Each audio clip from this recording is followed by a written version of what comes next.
on y va, vous êtes prêts? Donc, alors, je reviens sur ce slide dans 2 minutes. D'abord, je me présente.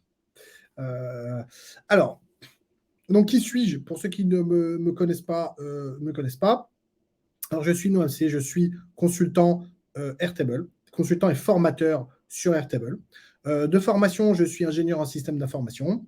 J'ai travaillé pendant une bonne quinzaine d'années dans des différentes boîtes de tech, notamment dans des postes en tant que, par exemple, solution consultant, technical account manager, etc. Donc, j'ai toujours appelé la personne en charge d'être spécialiste de l'application, généralement SaaS, et de la déployer chez les clients. Donc, c'est quelque chose que je fais depuis pas mal d'années.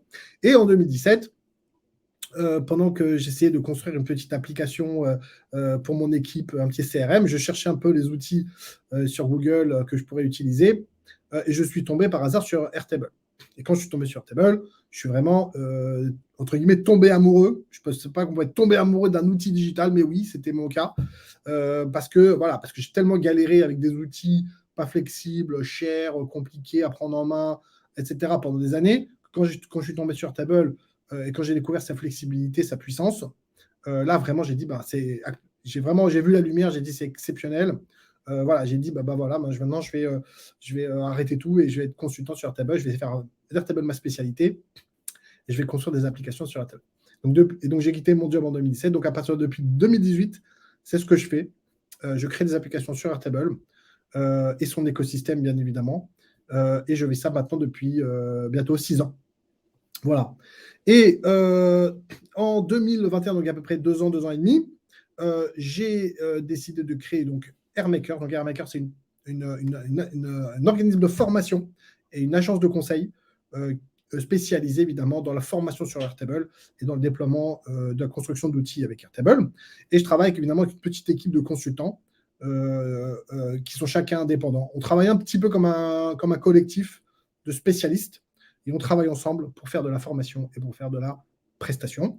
Et aujourd'hui, nous avons été les premiers à être certifiés comme agence partenaire d'Airtable, un des premiers dans le monde et les premiers en France et parmi les premiers en Europe.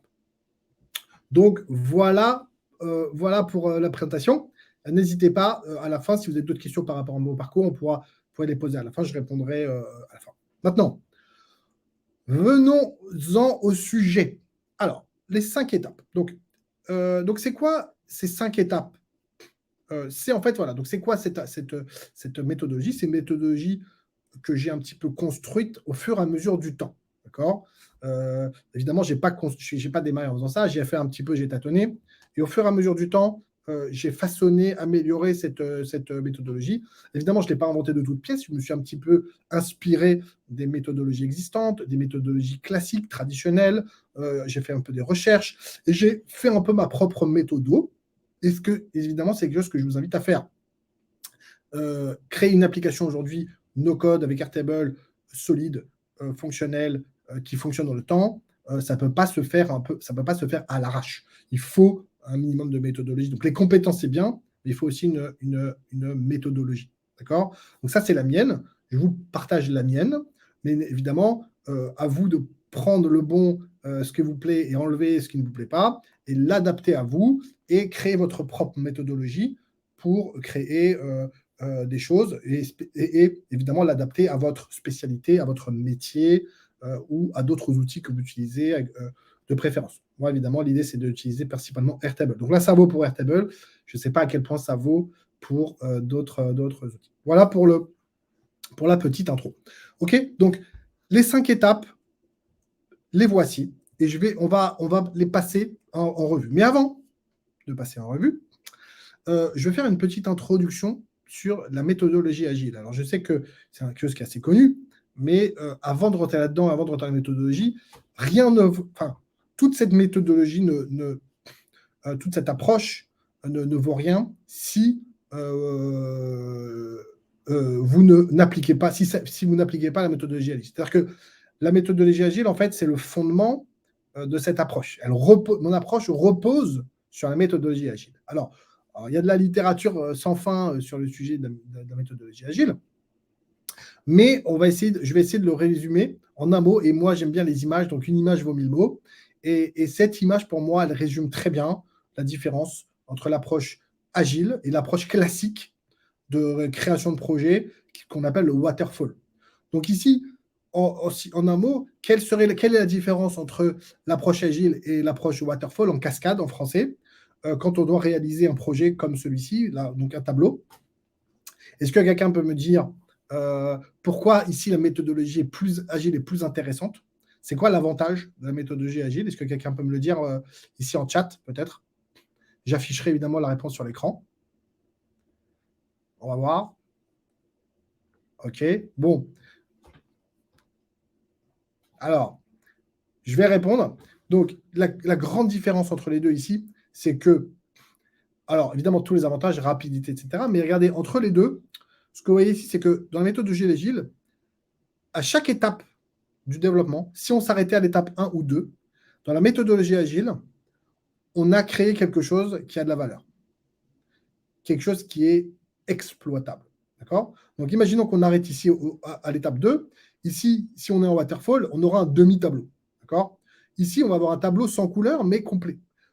Un tableau noir et blanc, il y a comme la valeur. Ce n'est pas idéal, ce n'est pas parfait, mais ça a de la valeur. C'est-à-dire qu'on pourrait potentiellement le prendre et le mettre, l'accrocher à son mur, potentiellement. Alors qu'un demi-tableau, personne ne va accrocher à son mur un demi-tableau. On peut le jeter à la poubelle, littéralement. D'accord? Donc, la méthodologie agile, c'est exactement ça. C'est vous livrer à chaque étape de développement une solution fonctionnelle, exploitable, qui a de la valeur. Et on peut arrêter ça à tout moment. Et donc, en allant sur cette méthodologie, on est obligé de tout de suite aller à l'essentiel parce qu'on veut que ce soit fonctionnel, on veut que ce soit exploitable.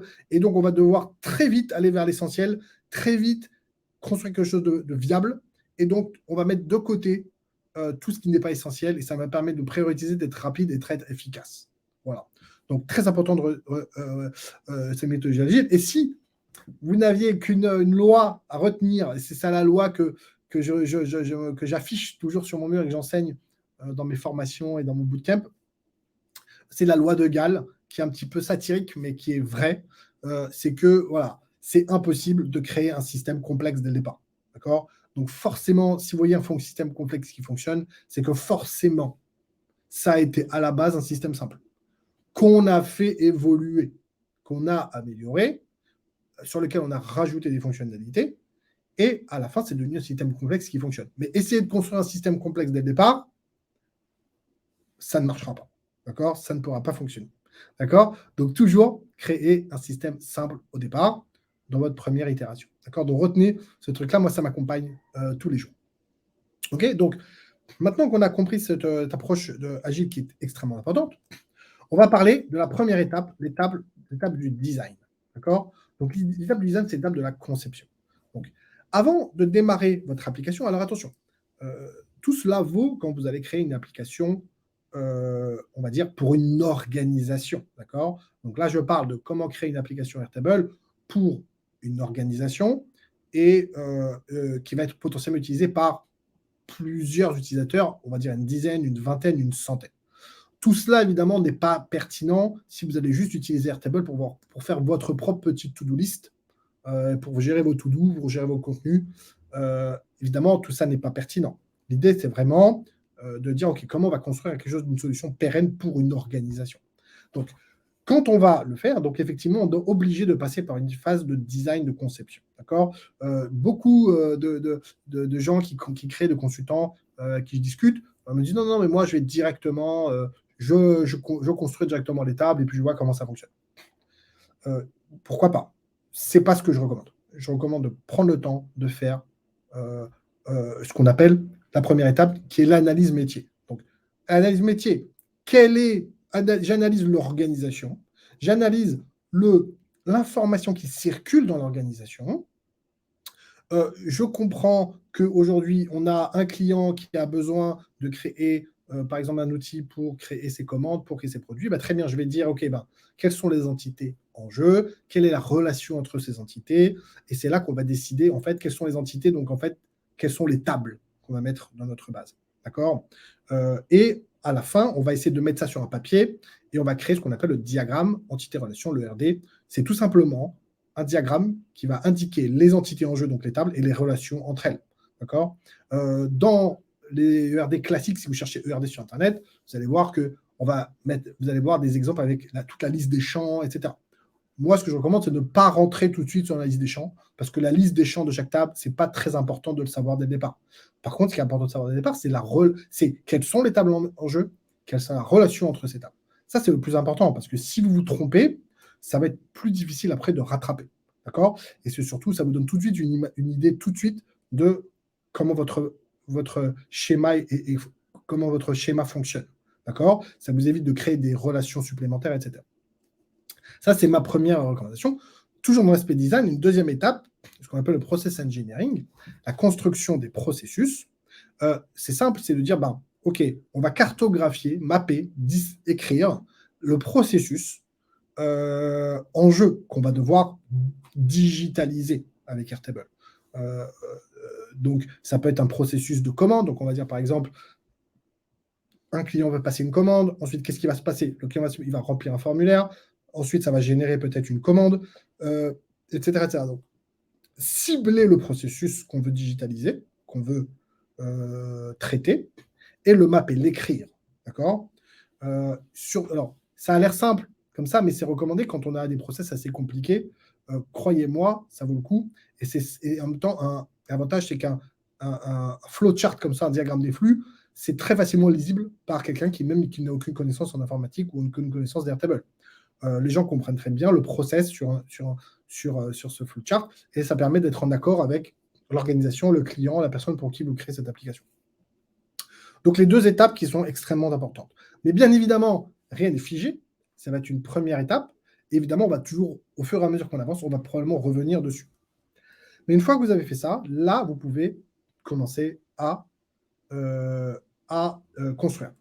Construire, c'est l'étape 2, l'étape build. Build, votre objectif, c'est maintenant construire. Donc, c'est quoi construire? Construire les tables, construire les champs, construire les relations, construire les formules. Donc, construire. D'accord?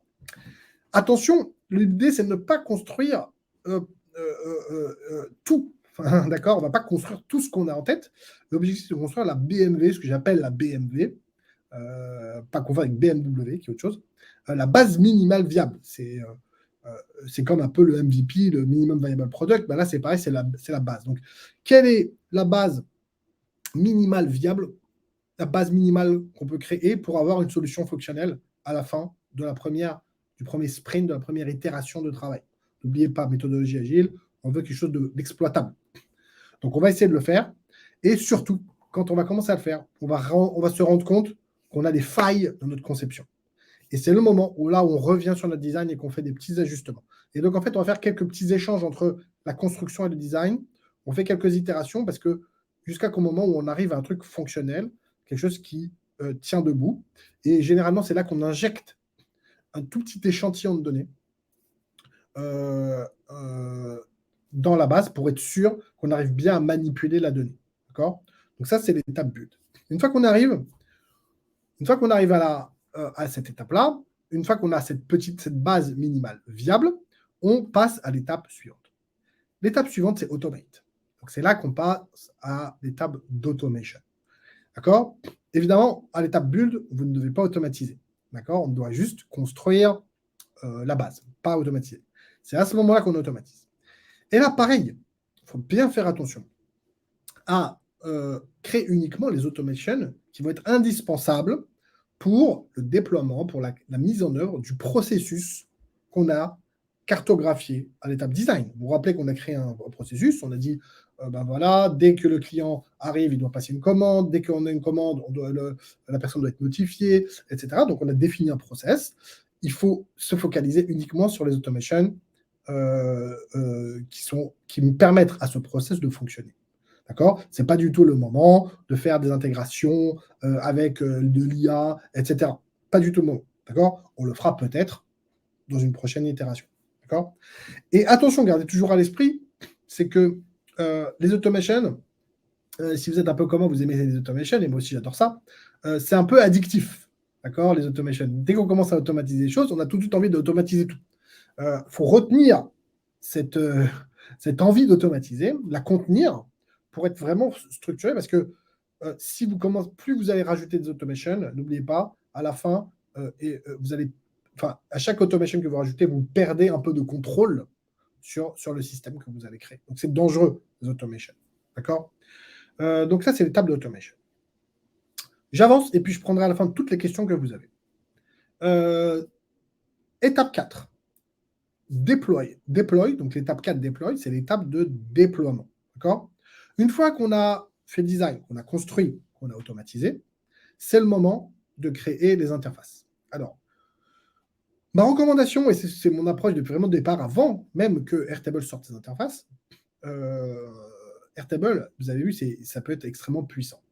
Il y a un très grand risque de rajouter beaucoup de collaborateurs sur votre base Airtable, même s'ils sont que éditeurs. Plus vous rajoutez des gens directement sur votre base Airtable, plus vous avez des risques que des choses cassent, que vous avez des questions, la base Airtable n'est pas nécessairement très intuitive à prendre en main. Et surtout, les utilisateurs vont être souvent submergés en fait, d'informations non pertinentes pour eux. D'accord? Pourquoi? Parce que par exemple, vous n'avez pas la possibilité de cacher une table, par exemple. Et donc, vous exposez toute la data de votre base Airtable à tous les utilisateurs. Bon, c'est pas terrible, et c'est pour ça qu'on utilise l'interface. Donc, ma recommandation, c'est uniquement les créateurs, les administrateurs doivent avoir accès à la base, donc 1 ou 2 personnes, 3 personnes max. Tout le reste des collaborateurs qui ont peu d'interaction avec la base, avec l'application, doivent passer par une interface. D'accord? Maintenant, quelle interface utiliser? C'est une autre question, c'est un autre sujet. C'est le sujet de l'évaluation qu'on fait durant l'émission, on évalue toutes les différentes interfaces, c'est un autre sujet. Mais évidemment, par défaut, préférez évidemment l'interface d'Airtable, par défaut. Mais évidemment, vous allez très vite être limité. Donc, dès que vous êtes limité, vous pouvez toujours changer l'interface d'Airtable, passer par une interface plus puissante, type Software, par exemple.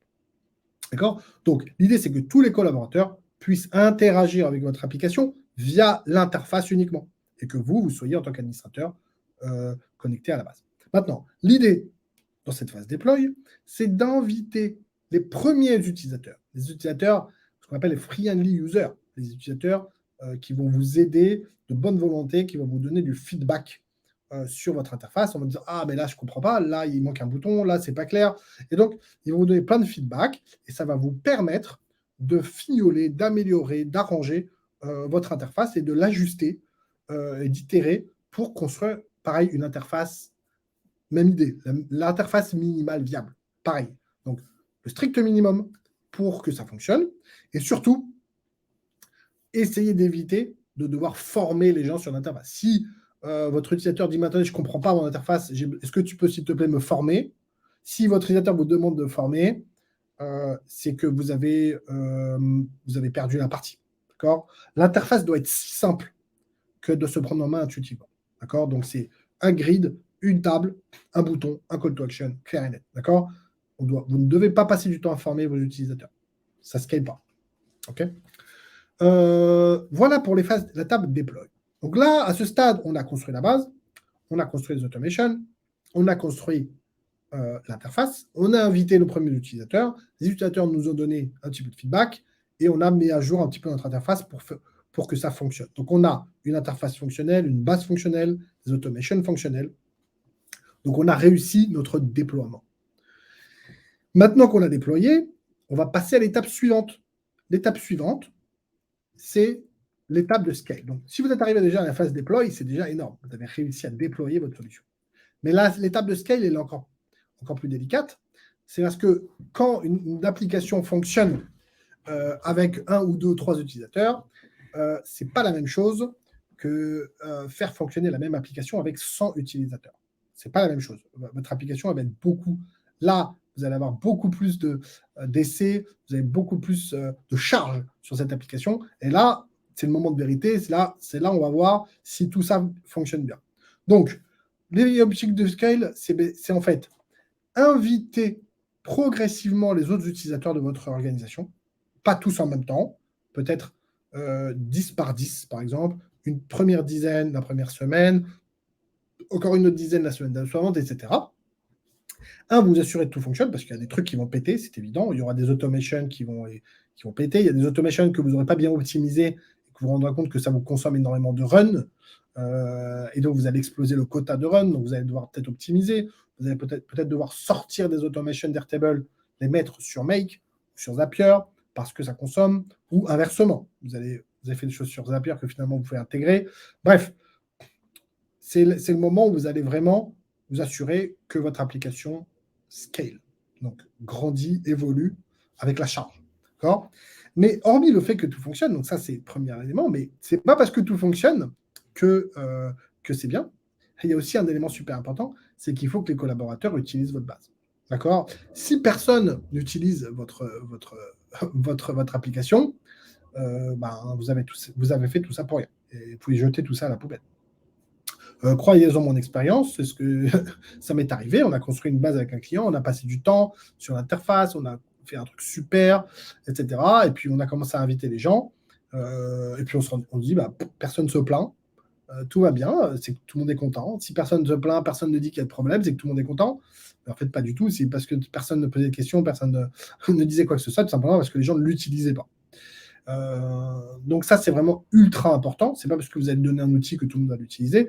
Et on est dans une approche où on ne peut pas forcer des gens à utiliser un outil. D'accord. Donc moi, dans mon cas, les gens, ce qu'ils faisaient, c'est qu'ils ne l'utilisaient pas. Ils continuaient à travailler sur leur Excel à côté. Et à la fin de la semaine, tout ce qu'ils avaient mis sur leur Excel, ils injectaient ça. Ils rentraient un par un les informations qu'ils avaient mis de leur Excel. Ils les passaient sur l'application parce que leur boss a demandé. Donc, si les gens utilisent l'application parce que leur boss a demandé, pareil, c'est un échec. Il faut que les collaborateurs, ils aient une valeur ajoutée à utiliser cette application. Il faut qu'ils gagnent en temps, en énergie. Voilà, il faut qu'ils gagnent quelque chose à utiliser cette application. Donc, il faut s'assurer de leur engagement. Et le meilleur moyen pour s'assurer de l'engagement, c'est de faire tout simplement des interviews utilisateurs. Donc, très simple, d'accord. Vous faites des calls, vous prenez 3-4 collaborateurs, vous faites des calls avec eux de 30 minutes, vous leur demandez de partager leur écran et vous leur dites, bon, montre-moi comment utiliser l'interface. D'accord. Et là, vous allez voir que vous allez découvrir pas mal de choses. Ils vont vous montrer, déjà, ça se trouve, ils vont aller sur la page qui est mauvaise, ils vont peut-être cliquer sur un bouton qui n'était pas prévu, ils ne vont pas comprendre. Et des fois, on se rend compte que finalement, des choses simples, on croit avoir bien fait les choses, mais en fait, on se rend compte en interview qu'il y a des choses simples qu'on peut changer pour améliorer l'engagement. Je vais vous donner un exemple de la vie réelle. On fait une interview avec un utilisateur. Il me dit, mais je lui dis, pourquoi tu n'arrives pas à l'utiliser? Il m'a dit que j'arrive pas à l'utiliser. Il me montre son interface. Et il me dit, je ne comprends pas. Je ne comprends pas du tout cette interface. Je n'arrive pas à l'utiliser. Je ne comprends pas pourquoi les to-do sont groupés par client. En fait, j'avais tout simplement fait un groupe. C'était une application de to-do, d'action. Et j'avais tout simplement groupé par client sur Airtable. Et comme la personne avait tellement l'habitude d'Excel, quand il a vu que les records étaient groupés, ça l'a déstabilisé. Et pour lui, ce n'était pas clair. Il ne comprenait pas pourquoi les records étaient groupés, il n'arrivait pas à l'utiliser. Donc la seule chose que j'ai faite, c'est tout simplement dégrouper et j'ai affiché la data de manière flat, de manière plate, comme un Excel. Et là, du coup, là, là, c'est beaucoup plus clair. Et l'utilisateur s'est remis à utiliser parfaitement l'application dès le lendemain. Voilà. Donc en fait, des fois, c'est un détail.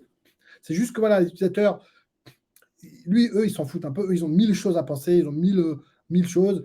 Ils n'ont pas le temps d'utiliser leurs neurones pour comprendre comment encore un autre outil fonctionne. Ils ont déjà 25 outils à utiliser dans le cadre de leur travail. Voilà, il faut leur donner un truc extrêmement simple. Ils n'ont pas besoin de réfléchir. Ils peuvent faire ce qu'ils ont à faire et passer à autre chose. Donc, gardez toujours cela à l'esprit. J'utilise le mot, la phrase, le livre de l'UX, c'est don't make me think. Ne me faites pas réfléchir. C'est le nom du bouquin de la Bible de l'UX. Donc, c'est vraiment pour moi, garder à l'esprit, ne me fais pas réfléchir. Voilà, donc, quand vous faites une interface, il ne faut pas que la personne ait à réfléchir quand elle va l'utiliser. Et là, vous allez voir que vous allez gagner. D'accord.